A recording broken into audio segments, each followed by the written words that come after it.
হাসানুল হক ইনু সাহেবের পক্ষে আমি মাননীয় ট্রাইব্যুনালকে নিবেদন করেছি যে তাকে কারাগারের অভ্যন্তরে তার ভয়েস রেকর্ড করা হয়েছে।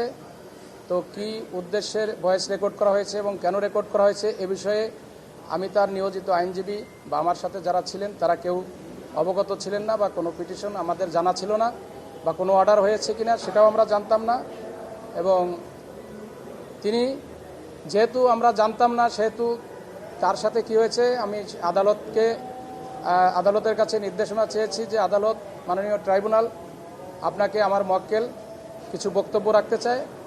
মাননীয় ট্রাইব্যুনাল অনুমতি দিলে তিনি তার বক্তব্য পেশ করেন এবং বলেন যে তার ভয়েস টেস্টের জন্য তার কিছু ভয়েস রেকর্ড করা হয়েছে। তো এই বিষয়ে কোনো মাননীয় ট্রাইব্যুনালের আদেশ নির্দেশনা ছিল কিনা এটা জানতে চাইলে তাকে কোনো রকম কোনো আদেশের কপি প্রদর্শন করা হয় নাই। এটাই আমাদের বক্তব্য ছিল মাননীয় ট্রাইব্যুনালে। হ্যাঁ, যেহেতু মাননীয় ট্রাইব্যুনালে এরকম কোনো নির্দেশনা ওনার কাছে প্রদর্শিত না হওয়ায় ওনার শঙ্কা যে এটা অসৎ উদ্দেশ্যে হতে পারে ভয়েস রেকর্ডিং, এবং সেজন্য মাননীয় ট্রাইব্যুনাল আমাদেরকে নির্দেশনা দিয়েছে আপনারা লিখিতভাবে মাননীয় ট্রাইব্যুনালে নিবেদন করেন। আমরা বিধি মোতাবেক মাননীয় ট্রাইব্যুনালে নিবেদন করব।